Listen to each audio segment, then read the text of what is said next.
Thank you, ma'am. Thank you.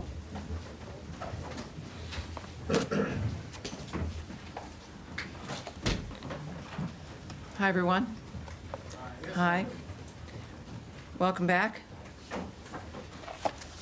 Appreciate you being here. Thank you.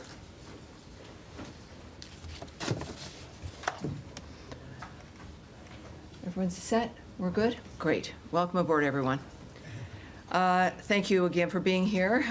For generations, the Middle East has been dealing with the world's largest state sponsor of terrorism, with the attack on Israel on October 7th by Hamas, reminding us of what's at stake.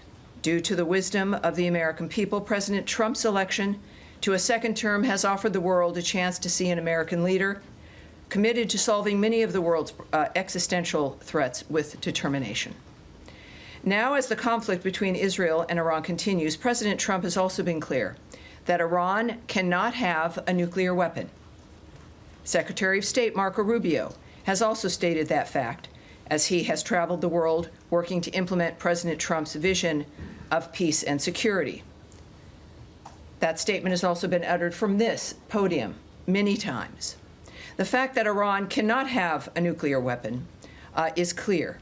As the White House reminds us, since taking office, President Trump has clearly stated no fewer than a dozen times that Iran cannot be allowed to have a nuclear weapon, for anyone who's unclear on that fact. President Trump has made the same pledge no fewer than 40 times before taking office, even as far back as 2011. One of the highest priorities of the Trump administration is the safety and security of the American people. To that end, the Department of State has established the Middle East Task Force to help coordinate support for U.S. citizens, our U.S. diplomatic missions, and personnel and diplomatic engagement. The task force is operating 24 hours a day. Over the past week, to help keep U.S. citizens informed, we have issued more than 30 security alerts to countries in the region and updated the travel advisories for Iraq and Israel. We remind U.S. citizens not to travel to Israel or Iraq and not to travel to Iran under any circumstances. We continue to monitor the complex and rapidly evolving situation on the ground as we continue to assess and address the needs of U.S. citizens. We urge all U.S. citizens to regularly visit travel.state.gov for the latest travel advisories and security updates, and to enroll in the Smart Traveler Enrollment Program, also known as STEP, to receive timely alerts and guidance from the State Department. For Americans needing assistance, and there we have a bit of the website there for you, call +1 202 501 4444. That number again is +1 202 501 4444. If you're on that website, you can also click on that red box. It will take you to a page where you can search for the embassy of your interest, where you are, where you would like to connect to be able to get help from the embassy in the country where you are. And of course, the number's there as well for your closest U.S. embassy. I also want to add a couple other things here as we're dealing with this.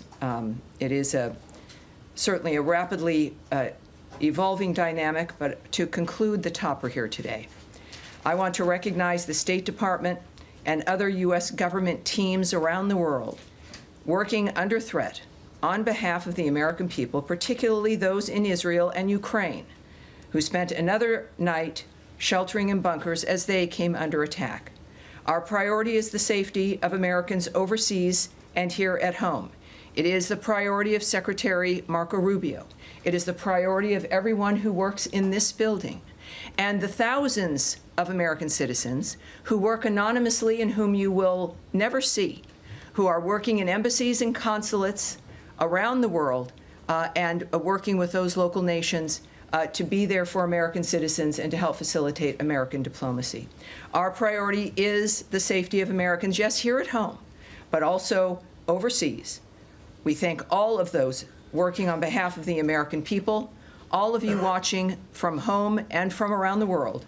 We thank you, and from for everyone around the nation, we know and honor your work as we begin another briefing here, ready to take your questions.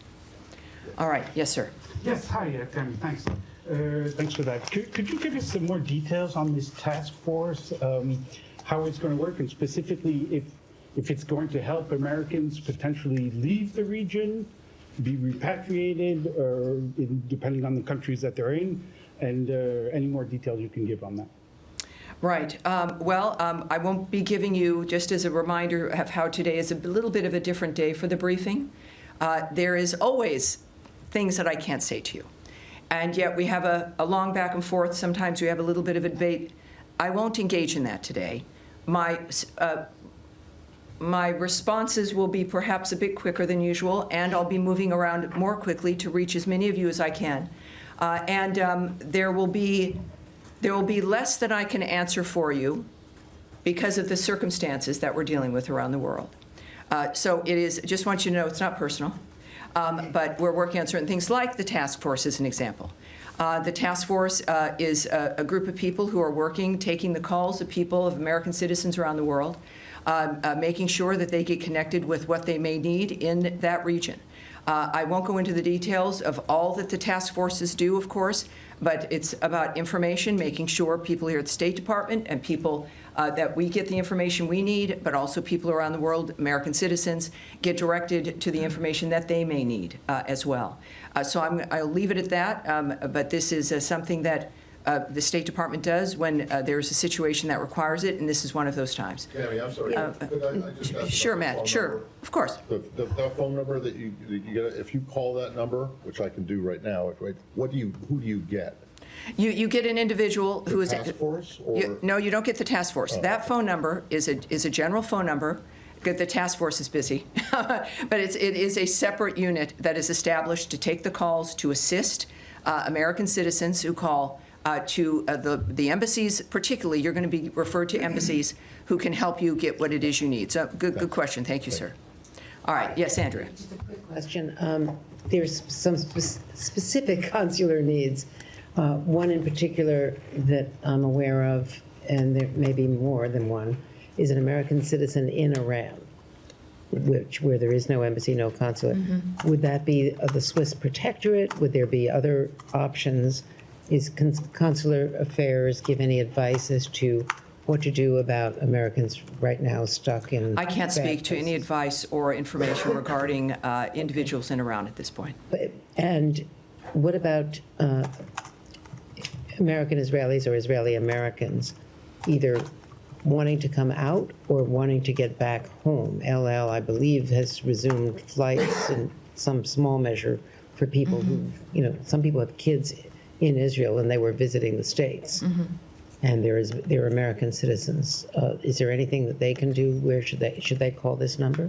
Well, obviously, if you know, and we encourage every American when you travel, is to contact your local embassy or consulate, let them know you're there, make sure you know where they are, have those numbers, and that's what I would recommend, no matter where you're traveling, but certainly in the Middle East, is know where those entities are, know where the embassy is. So if you're in Israel, obviously it's Tel Aviv or it's Jerusalem. Are they open? Well, they will answer their phone. So there's contacts that can happen in the midst of all of this. And of course, I think that's the advice for wherever you are. But clearly, if you're in a certain area, it's obvious in this case that there are certain limitations in that region, and that contact the embassy, the one that is nearest to you, and you will, at the very least, make sure they know where you are, but also they will give you some options for the plans that you would like to make. Yes, Humaira. Tammy, I understand your limitations, but I have to ask this. I know you do. It's your job, and I appreciate that. I'm here to take questions, not necessarily always answer them. Yeah, last yes, night President Trump said he wants a real end, not a ceasefire. So does the United States support or pursue regime change in Iran, or are we just talking about dismantling Iran's nuclear enrichment, and would that include the United States helping Israel strike Fordo? Well, I'm certainly not going to characterize what President Trump says or tweets, for that matter. he doesn't need characterizing. He's one of the most transparent, one of the most clear individuals that we've known. I think that we can take his word for his word, but I'm not going to speculate on, in a larger sense, what that would mean. That is up to the president. He is the singular guiding hand about what will be occurring from this point forward, as he has been. And I think that dynamic is pretty clear. He says he wants an end, as he has said about every conflict that he has, as a peacemaker, worked to stop peacefully through diplomacy. That has been his commitment. And he wants these things, as he said about a number of situations, not for a month or 6 months, but durable ends to this nature of forever wars. And that has been his posture, and that's his posture now. Okay, I have an easier follow-up. Yes, ma'am. How many people... I'll take a hard one, too. I'd say. How many people so far have contacted U.S. missions in Israel or elsewhere, American citizens, seeking help to depart the country that they're in the Middle East? Yes, I won't discuss those details or the numbers involved with the embassies. Are you guys planning to facilitate charter planes to get people out or military evacuation? I will not discuss what our plans are in that regard. Yes, ma'am. Just to follow up on that really quickly. Sure. Are you guys considering at all operations that would help Americans who want to leave the region from evacuating? I know that our commitment is to the safety and security of Americans around the world. All right? Yes, sir. Yes, sir. Go ahead. Tammy, would the U.S. government like to see a regime change in Iran? First of all, I'm certainly not going to remotely address that. It would require me to speculate or speak on behalf of the president, which I will not do. What we've seen, though, is clear, is months and repeated statements that all he wants is a peaceful world. His activity and the nature of the actions that the United States has taken and his special envoys have been rooted in one thing, which is negotiations, looking for diplomatic solutions to generational problems that he wants solved diplomatically. That has been his constant posture. And there has been nothing that has changed in what he wishes for, what he would hope to accomplish. And so, of course, that's not something I'm going to address. Is the U.S. government and the Israeli government on the same page when it comes to the intelligence about Iran's nuclear weapons program? That is a question for the White House and perhaps the NSC. That's not something I can answer here. Nadia. Thank you, Tammy. The president said he wants to see Iran offers unconditional surrender.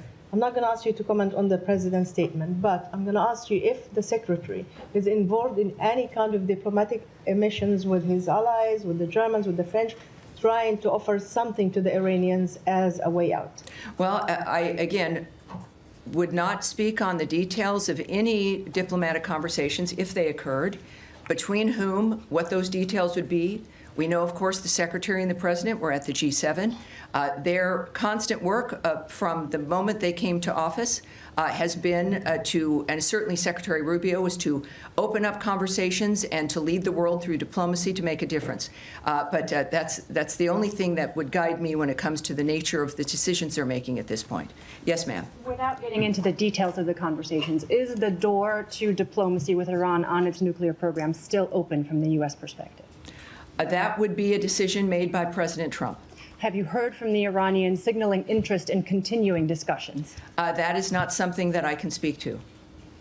Yes, ma'am. Hey, going back to the consular piece of this in Israel, the latest security alert from the embassy there still says that the embassy is not in a place to evacuate or directly assist Americans. Do you have any timeline on when that might change for the Americans who are stranded in that country? And just looking at how quickly the security situation has changed there, the travel alert was raised to a level 4 from a level 3 for the entirety of the country. Is that a sign that the State Department was caught on its back foot a little bit by this change because Americans still can't get help? I can say the answer to that last question is no.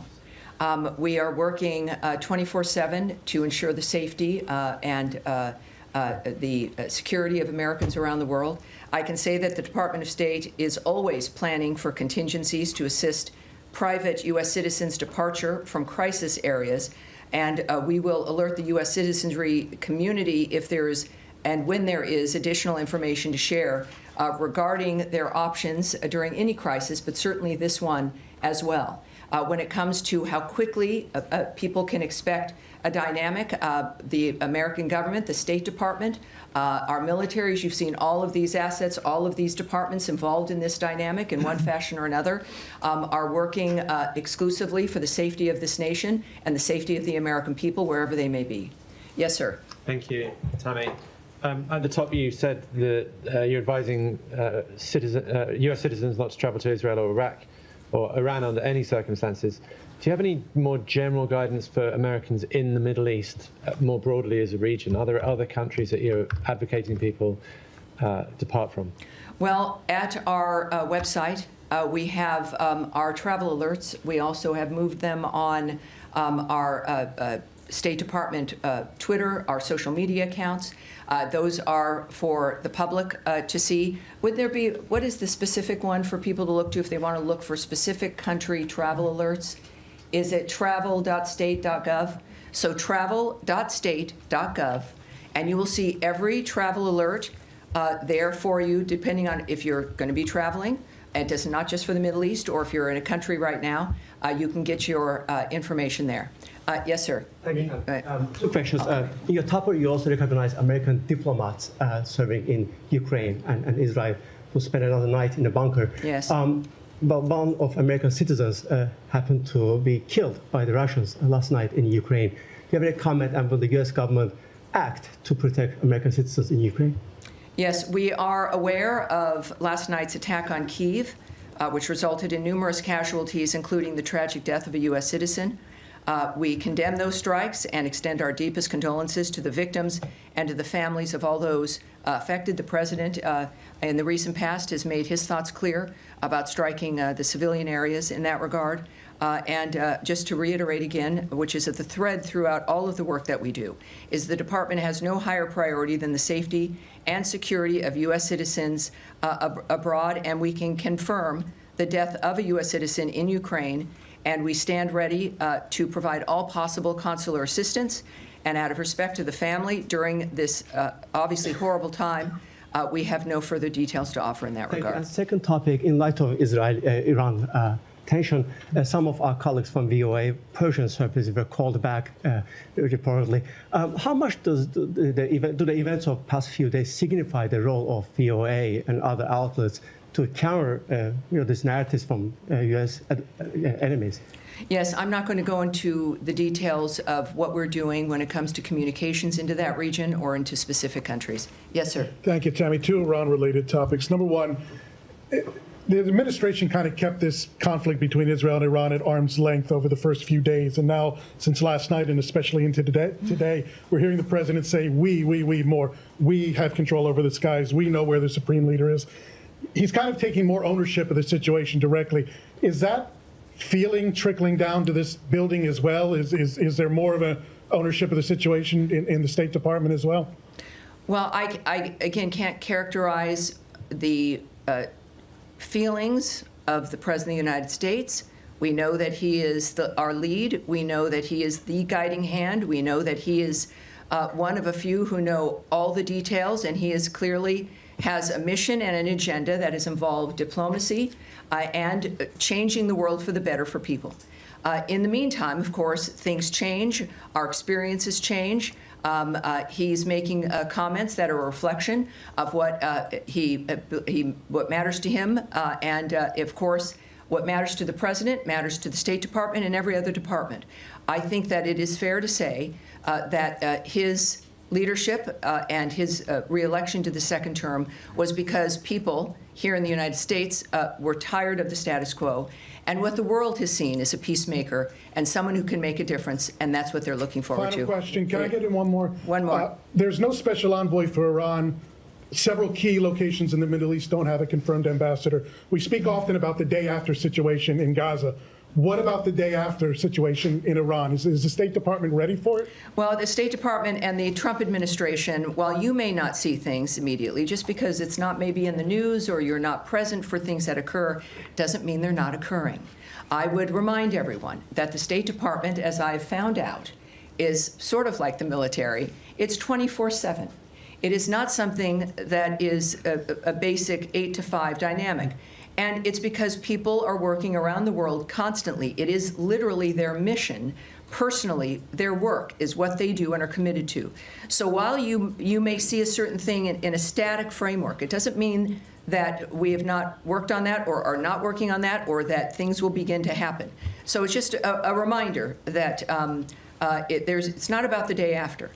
We are working before, during, and after. It is the anticipation of people with history and an experience when it comes to the history, not just of a building and of a department of the United States, but the history of people working on diplomatic issues throughout the world.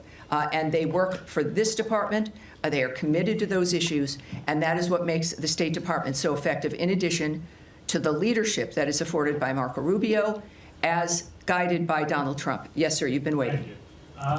Tammy, the NATO summit is in The Hague next week. Yes. President Trump and Secretary Rubio came back early from the G7 summit because of the nature of what's going on in the Middle East. If this situation is still unfolding next week, should we expect some kind of changes to the delegation, changes to travel? Should we be anticipating that if the situation is still ongoing? You know, I can't tell you if anything will change. I know it has not so far. But as we have experienced from day to day or even sometimes hour to hour, things do change. This is a very dynamic event. We've all had our special situations that we're interested in, and we all want diplomacy to work, and we've been cheering on summits and ceasefire discussions, et cetera. But this is something that is moving, as things tend to, very rapidly. So I would say that anything is possible. But at this point in time, that is still certainly on the books. But that's going to be obviously that's a presidential trip. That's going to be up to the White House. And I'm sure will be affected by their decision making based on what they see. Yes, sir. Thanks, Tammy. 2 questions, please. First of all, can you tell me, sir? Yeah, Alan Fisher from Al Jazeera English. Very good. How do you do? Fine, thank you. The U.S. intelligence assessment on March 26 was that Iran was not working towards a nuclear bomb. What's changed? That the U.S. position seems to be that it was very close. Well, again, I can't speak to intelligence assessments, what may or may not have changed, or to the fact that it is President Trump and his team who are seeing things that matter when it comes to the decision making, and I think that that's what's happened here. Second question is, if the president in his first term was willing to give the Taliban 18 months to come up with a deal, why was there only 60 days given to the Iranians to discuss something which is much more complicated? Again, I'm not going to discuss the details of the decisions made by the president. Andrea? I'm just saying that was Tulsi Gabbard's testimony in open session to the committees. Well, yes, and as I've noted, today is not that day. Next, yes? Yes, sir. Tie in the white shirt. Thank you. Is that you just suggesting that Andrea, we're moving on, please. Let's please be able to manage this. Sir, in the back there. Thank you, Tammy. My question is, the other week we were talking about the negotiations between Iran and the U.S., and the president was very optimistic about it. And now drastically everything has changed, and we are talking almost about a full-scale war between Israel and Iran. How do you name the procedure right now? Has the negotiations failed, or how can we name it? My second question will be, the Iranian state TV has been targeted by the Israeli Air Force. How do you see that? Do you see a state TV channel as a legitimate target? Well, you'd have to ask Israel about their decisions when it comes to the choices with what they strike and what they don't. And on your first question, which now is already, what was your first question? My first question, after all this, after these escalations, how do you name well, the process? I would say that you would look to the President of the United States for how he is characterizing what has occurred. And he is very open and transparent with that, and does it with his many conversations with the media and also on Truth Social. He is clearly accessible, certainly with his remarks, and he has said a number of things on social media that I think might answer your question. Yes, Saeed. Thank you.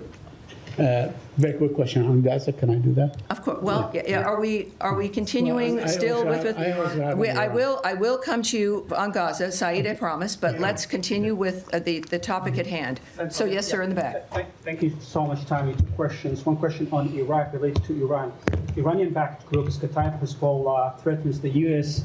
against interfering in the Israel-Iran conflict, which they said any American intervention in the conflict would prompt the group to target the U.S. interests across the region.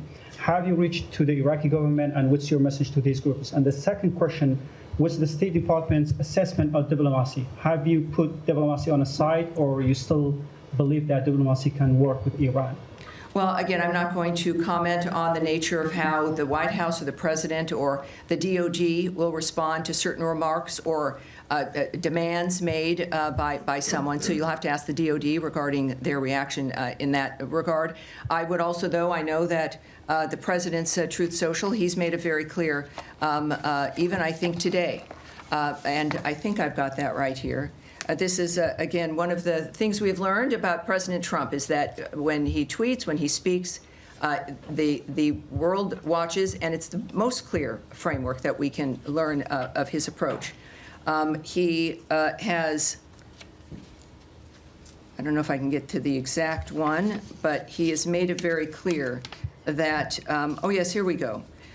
He has noted that we don't want missiles shot at civilians or American soldiers, or our patience is wearing thin. Thank you for your attention to this matter.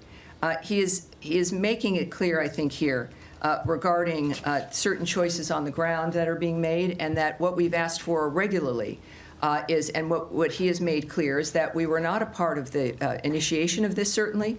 We're not a part of Israel's attacks on Iran. That I think was stated very clearly by both Secretary Rubio and the President. And that's important for them, for people to know.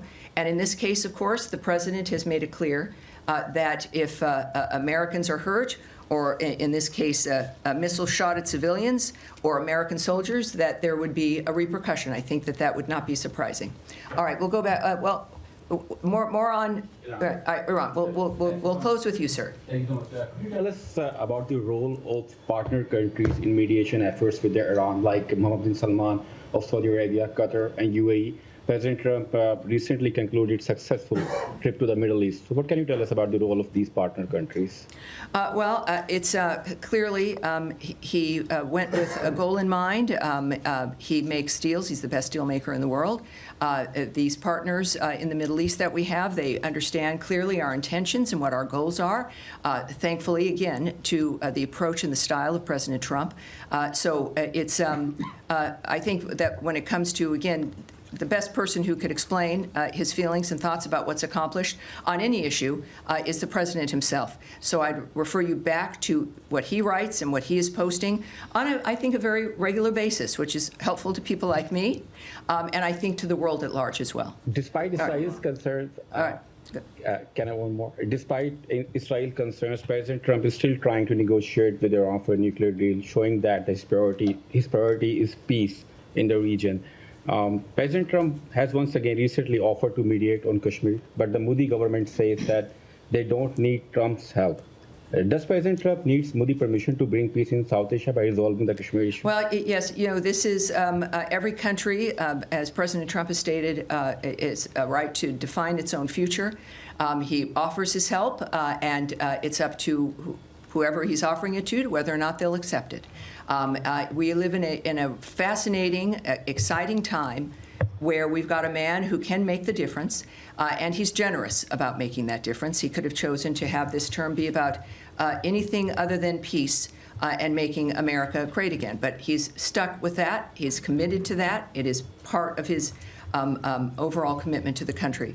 So I would not speak to the nature of another country's decision-making. That's up to them. But I think all of us are grateful that we have a president who's willing to help and wants to help. Now, you have one more in Iran, and then we'll go to Saeed. Can you confirm a report that the former Iranian President Mahmoud Ahmadinejad has been killed in Tehran? I can't confirm that or report on that or discuss it. All right, thank you. Saeed. Thank you. Very quick question on Yes, Gaza. sir. In the last 48 hours, or the last 3 days, dozens of Palestinians have been killed at the aid centers and so on. With everybody focused on Iran, is this situation still garner some interest or attention from this building or from the United States of America?